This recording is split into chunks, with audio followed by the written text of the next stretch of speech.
She said, not long after, say around that 11, a man just rushed down to the house and said, hey, Bayewumi and Ayinla Omowura are fighting at Agoka.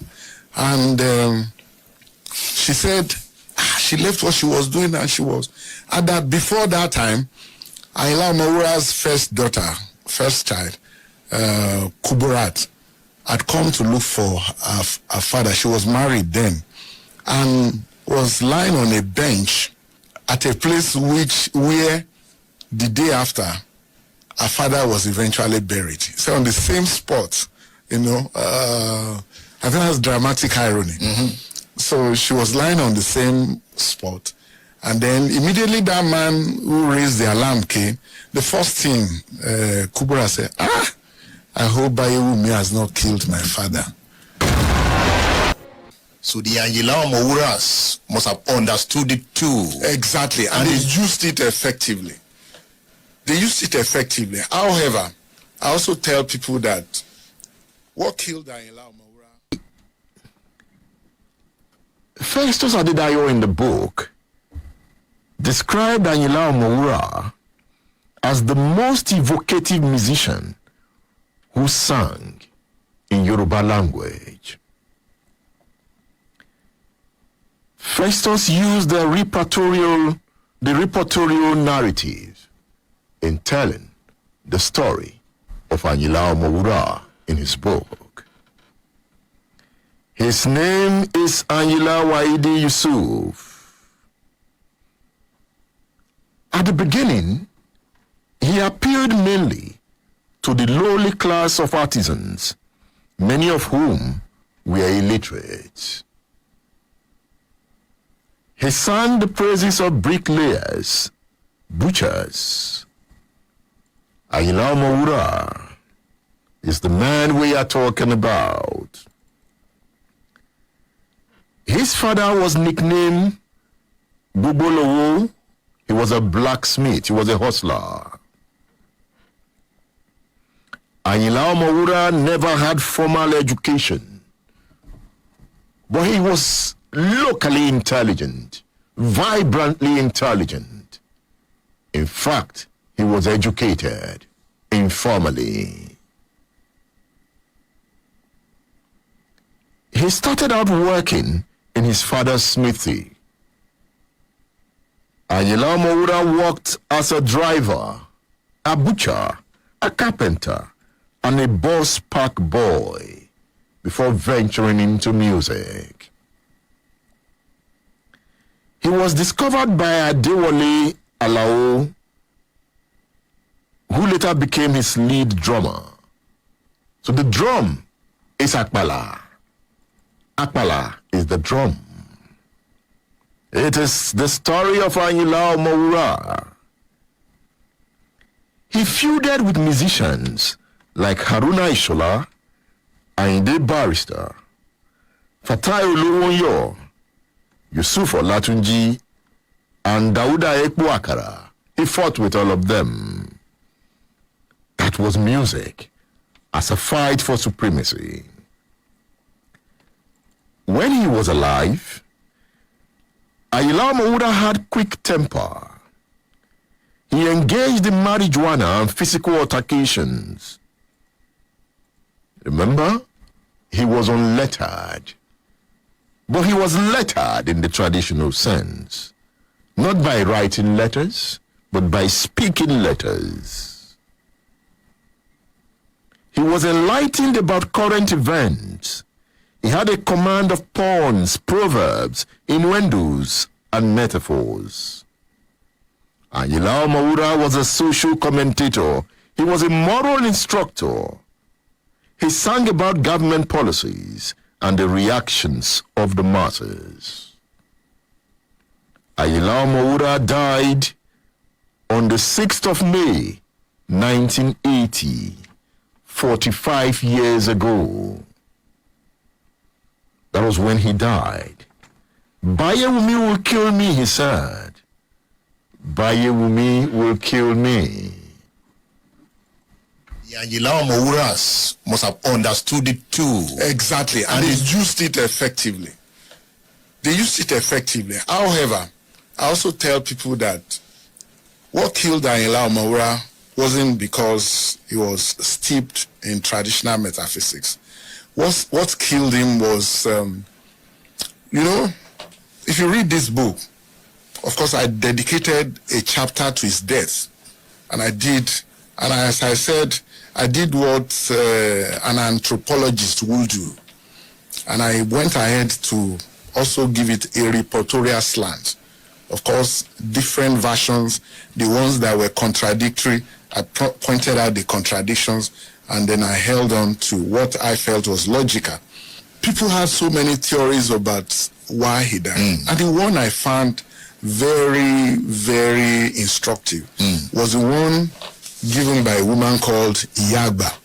I interviewed the woman for hours in Abeokuta. In fact, she was indisposed that time. She had an injury on her leg. So she was lying on a mat while we did the interview. In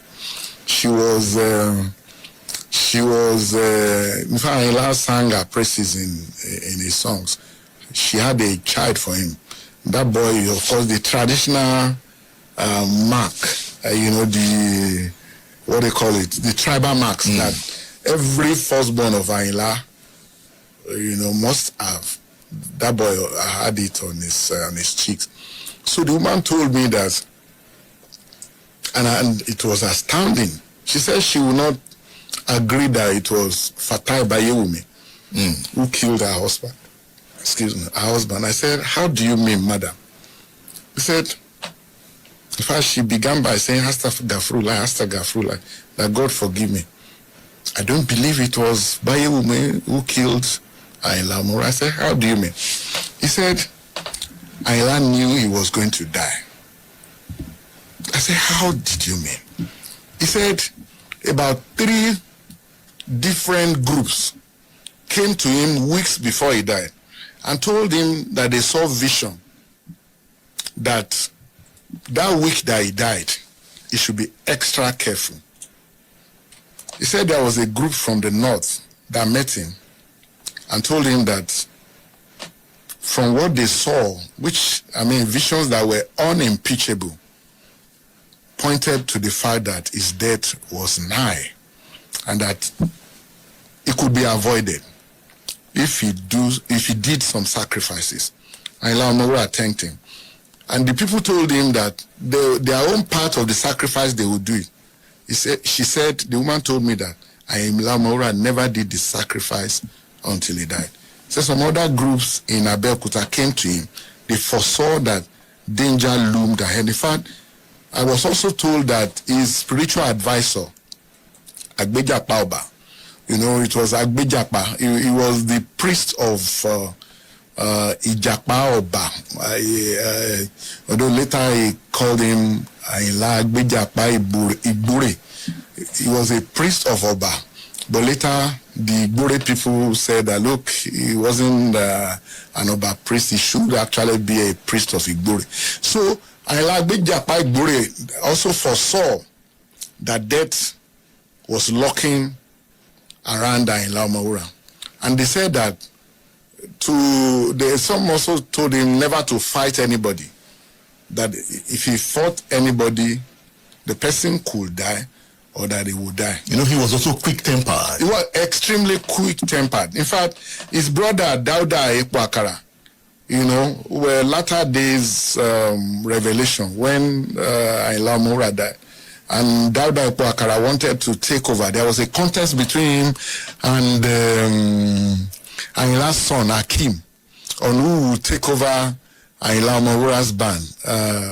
Dauda, from my interviews, used to tell people that, look, do you know how many slaps I suffered from him? Because Dauda was a little bit educated. He was the secretary of the band. He would sit behind him.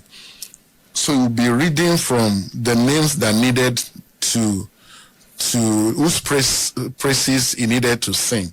So he would whisper the names to Ayinla Omowura and he would sing, those names as praise singing. If Dauda made any mistake, he said he received so many slaps, dirty slaps from Ayinla Omowura. So as I was saying, so all these revelations, Ayinla never never cared to do his own part of the sacrifices. And then on the day that he died, it was obvious that he was on the path of a tragedy. If you look at witnesses, what they said about him, as if he was also moving towards death. I was told that on that morning, he went to visit Agbeja Baoba, to look at the concussion, to see the concussion that Agbeja Baoba was preparing for him.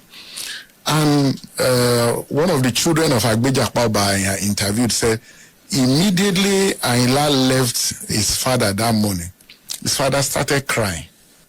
And he was crying inconsolably, saying that Ayinla Omowura was gone. Why did Ayinla leave? He was supposed to take that concussion. Yes, what he said was that he was going to visit his wife, maybe I think Ramota. To have breakfast.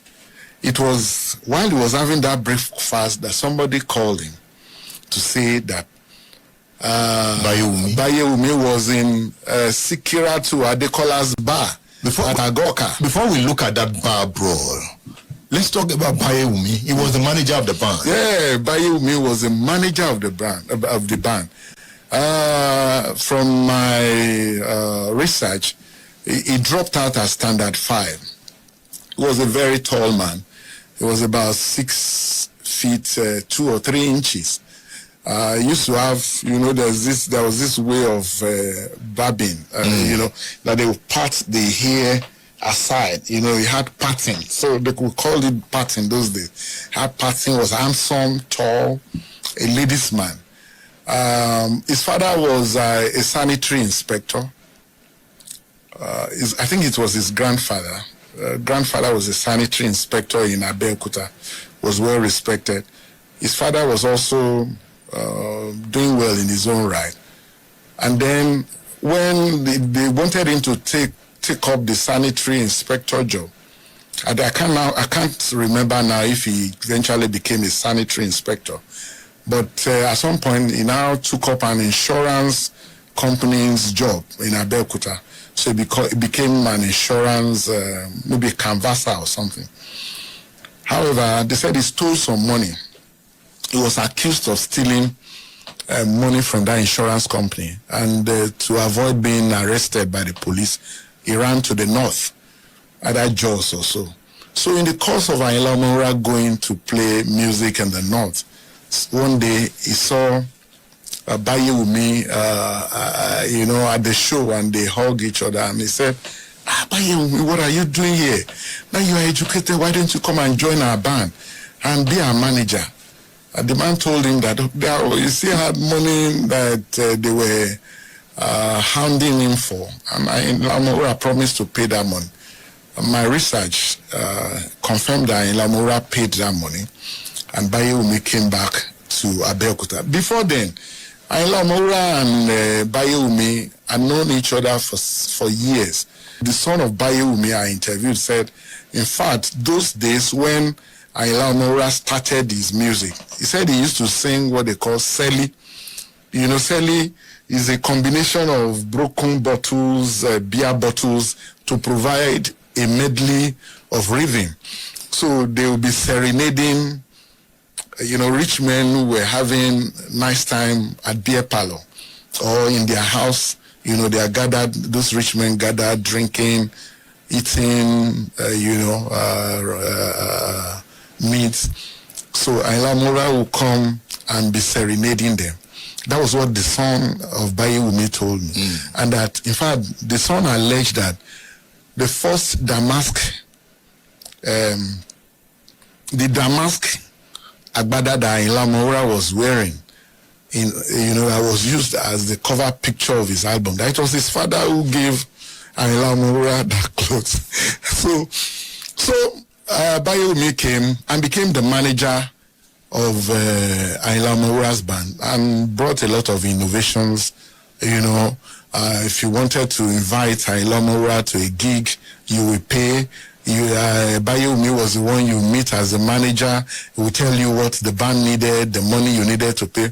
But along the line, accusations started flying that Bayomi was not remitting the money to the pocket of the band, and that on many occasions, the second day after a show that was built to take place, the owners of the show who paid money to Bayomi and Ayinla Omowura didn't honor the shows, who come, to demand their money, and Ayinla Omowura had to refund the money. So that spat began to brew between Ayinla Omowura and Bayomi.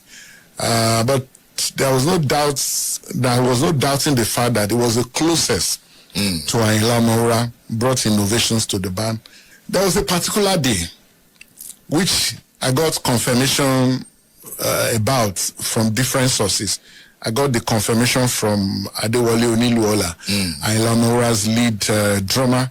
There was also a nephew of Ayinla Omowura who I interviewed, who in fact told me that he was a custodian of Ayinla Omowura's bags of Indian hemp. I also got confirmation of it from Ayinla's wife I spoke to you about, Iyagba. They said rehearsals were always on Thursdays in Ayinla Omowura's house at Itoko, Ileloja in Itoko.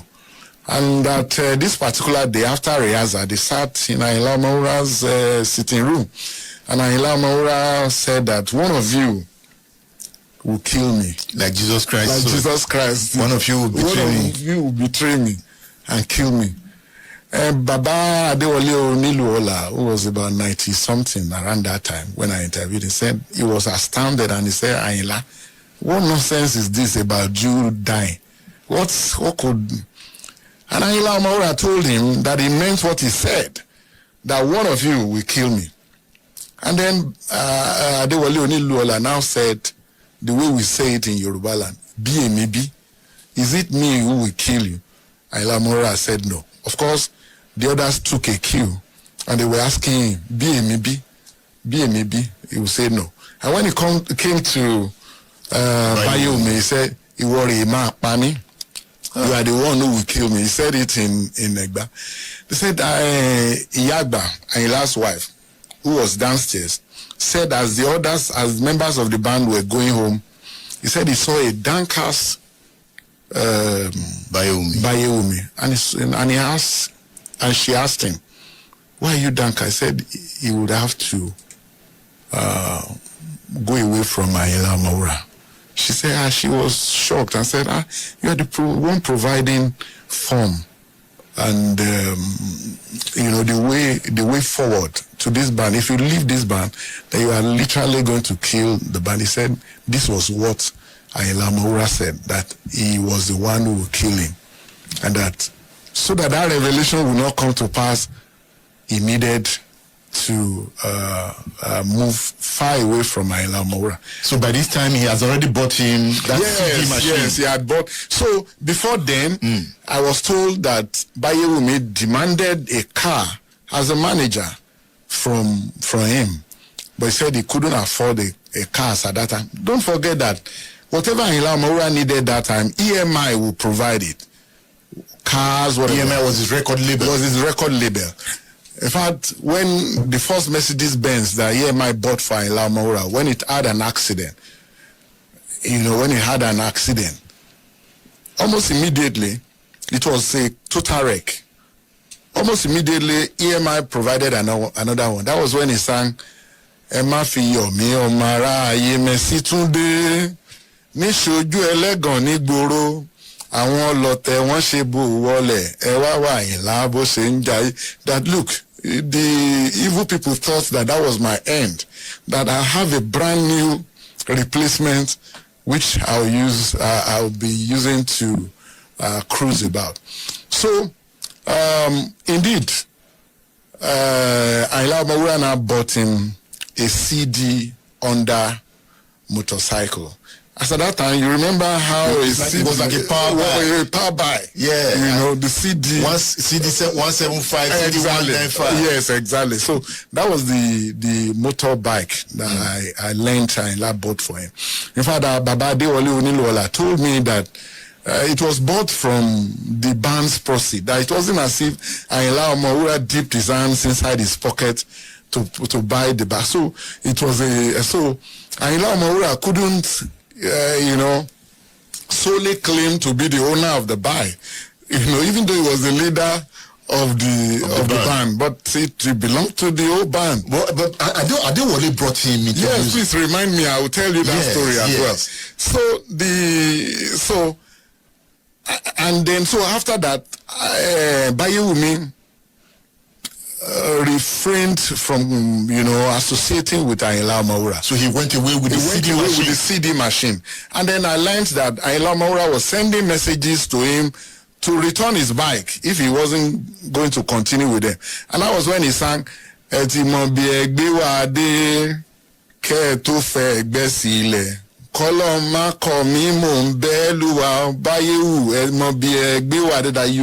you decided to leave, but that God will still be with us.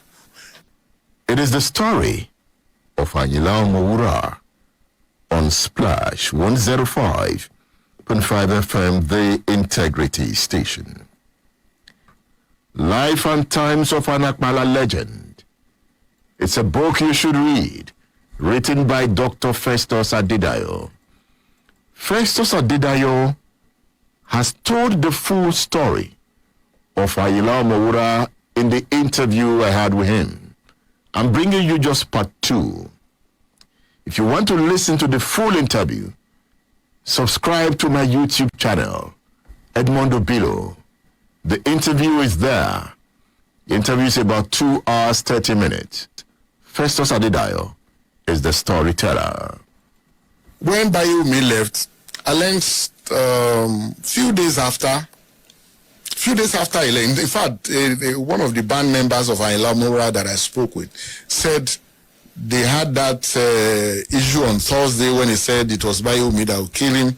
That weekend, Ayinla Omowura was in Ibadan to sing for the Alakpa Nsonpa masquerade.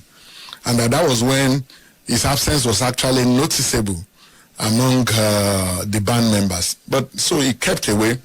But a few days after, he was watching his TV and found out that the reception was not clear.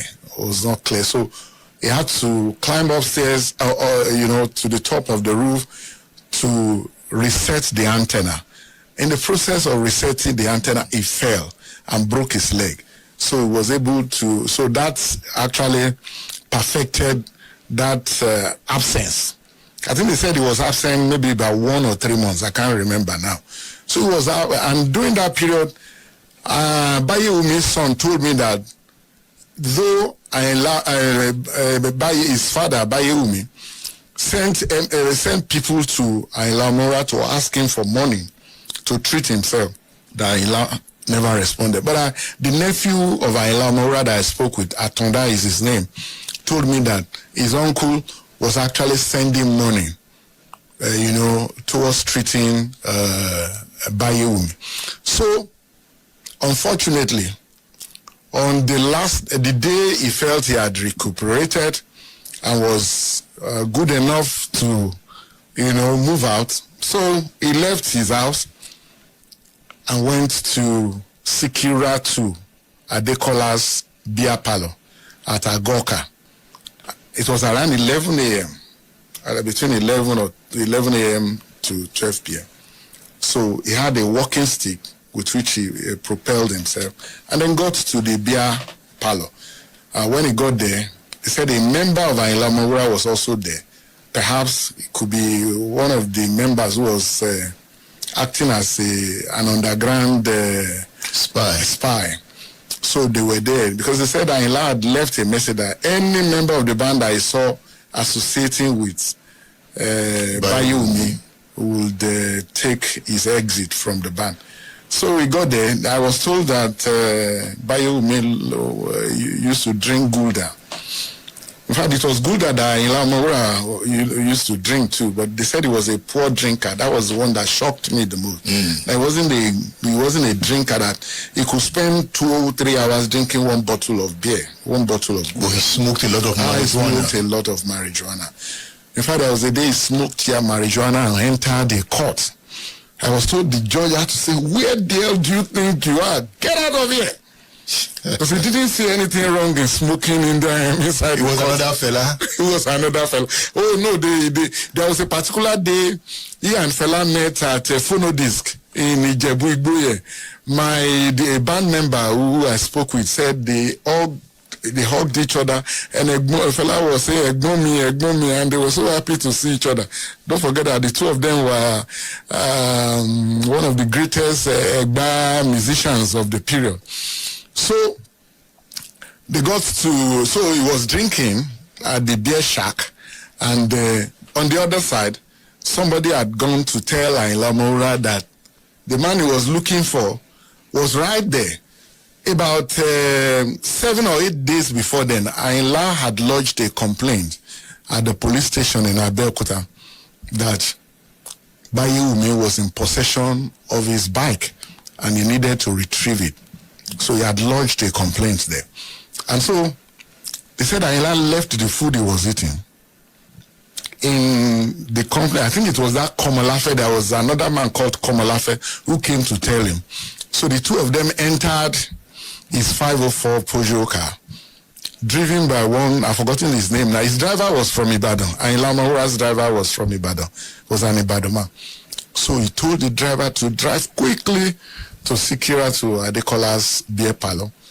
And a few meters before the beer parlor, he told the driver to drop him, to go to the police station to go and bring policemen who arrest Bayomi. And so he walked down to the beer parlor, priced the curtains apart, and beckoned on Bayomi to come. And so Bayomi stood up, a cup which we call tumbler, a mug. You know how thick those tumblers could be those days. Yes, thick bottles. So he held a cup of a half-filled tumbler, on his right hand, had his walking stick by his left hand, and then walked down to the front. Ayinla never entered the beer parlor. He stood outside. And so as he came out, Ayinla held him by the nape of his clothes and said, "Where is my motorcycle?" And uncomfortable in that position, even from court papers that I read, Bayewumi poured the contents of the mug on Ayinla's face. And then, blinded temporarily, he used his clothes to wipe the beer off his face and apparently tightened the noose on Bayewumi's neck. And in anger, Bayewumi hit him at the left corner of his head. With that tumbler? In fact, from medical evidence that was adduced during trial of Bayewumi, it was said that tumbler dug a hole of 0.02 centimeter into his cranium. He must have hit it with so much force. Exactly, anger. And so immediately he hit Ayinla Omowura with the mug. Evidence adduced in court said he fell by his back and then began to vomit. So when he started vomiting, Komolafe, who was there, shouted, they wanted to revive him. Don't forget his 504 car had left to the police station, so they had to start looking for a taxi to take him away from there. So they got a taxi. Now, this was where, because in the whole of the court papers that I read, what I'm about to say now, I never found it there. A woman I interviewed, her name is Kendi. She was the 7th wife of Ayinla Omowura. She told me that on the day, May 6th, 1980, that Ayinla died, that our room in Ayinla Omowura's house was opposite Ayinla's room. And that morning, of course, they used, the wives used to schedule who will sweep the floor. They sweep the house and sweep the outside. So around 6:30 a.m., because it was her turn to sweep the house, she was sweeping the house side of the compound. When one man came, the man, the woman, she didn't remember the man's name, but remembered vividly that it was the man Ayinla Omowura sang about when he said, Baba Kayode o Shajiri Batiri. He meant a Lafenwa lo Tinkpawo. He meant a battery charger in Lafenwa, but he said Shajiri Batiri in Abeokuta. And so that man came and asked after Ayinla Omowura from her, and she told him that he was upstairs. So the man went and thereafter came to warm the 504. You understand? So after warming it, she reckoned that Ayinla was going out, and that it's dawned on her that if she didn't ask for money, that what he usually did, it might be away for 5 days from there as a musician. So she went upstairs to ask Ayinla Omowura for money.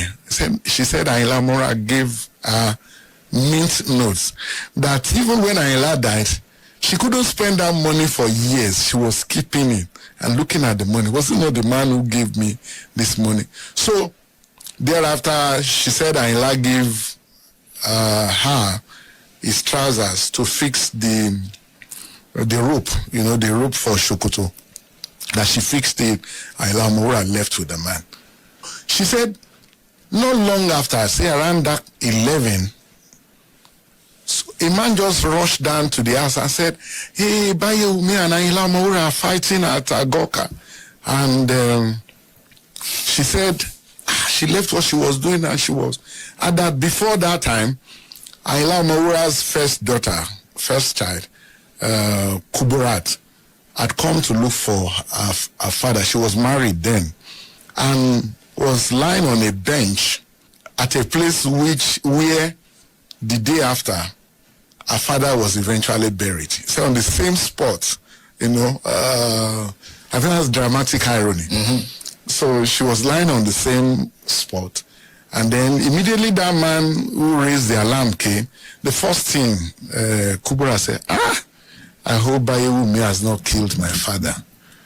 And so she now said, Kende, the woman, told me, the seventh wife of Ayinla Omowura, told me that a few minutes after that, indeed, they brought Ayinla Omowura to the house, dead. He wasn't dead, according to the woman. She said he was inside a taxi, was at the back. They had already pulled out his clothes. She said she could see that you could see the movement of his heart, somebody like as if gasping for breath, and that she saw the wound on his head, and that they had removed his clothes, and Dauda, his younger brother, was sitting by the left-hand side. Somebody else was also holding him by the right-hand side. But apparently my deduction was that because it was said that Ayinla had a room that was called the medicine room, where he invoked spirits, where he whatever. And so apparently they believed that they could take him inside that room to revive him. So it was in the medic that somebody now told them, why don't you take this man to the hospital? Life was escaping out of him. So they now took him they called the hospital Olugbade Hospital. Upon examination, apparently the hospital found out that it was beyond its remit. And they now said they should take him to the general hospital, I think at Ijayi, where one Dr. Majekodumi, was the one who was in attendance and then certified him dead. Bayewumi killed him. Yes. And then you see, he ran away. Bayewumi ran away. Yes. He was a Bagura man in Abeokuta. He ran away. They said he didn't even believe that Ayinla had died. He just felt that he wounded him. It was the second day, I think the third day, when they brought him to because he was arrested the second day. He fled to his I think, paternal family home at Dagura, where they locked him up in one room. And but they said there was an allegation that one of the wives of Kollington Ayinla was one who alerted the police that he was locked up in that room in Dagura, and they now brought him. And then the day of the trial, they said when he came and saw the crowd, of course they burnt all the houses of his father. The crowd, they burnt the houses. They were ready to kill anyone who was associated with the death of Ayinla Omowura. And that was why Sikiru Ayinde Barrister had to flee to the north. Because as at that time, they had become rivals. Don't forget that Ayinla sang, denouncing Sikiru Ayinde Barrister for alleging that he was plagiarizing his song, where he sang, Ayinde má jẹ́ kí n gbọ́ pé mo jí ẹ lórin lò kò jẹ́jẹ́ bẹ́ẹ̀ ọ̀rọ̀ apárá ni ẹ má dẹ̀ máa gbéra sánlẹ̀ níwájú irú wa tó bá ṣe pé gbéraga àrọ́jú jẹ́ kọ ọ̀bùn lọ́wọ́ and all that stuff, because they said the crowd was ready to kill Ayinde Barrister. And then when Ayinde Barrister came, he had to quickly rush to the studio to sing a song where he was cursing whoever was responsible for the death of Ayinla Omowura, because he needed that. He couldn't even show his face in Abeokuta because they were ready to kill him.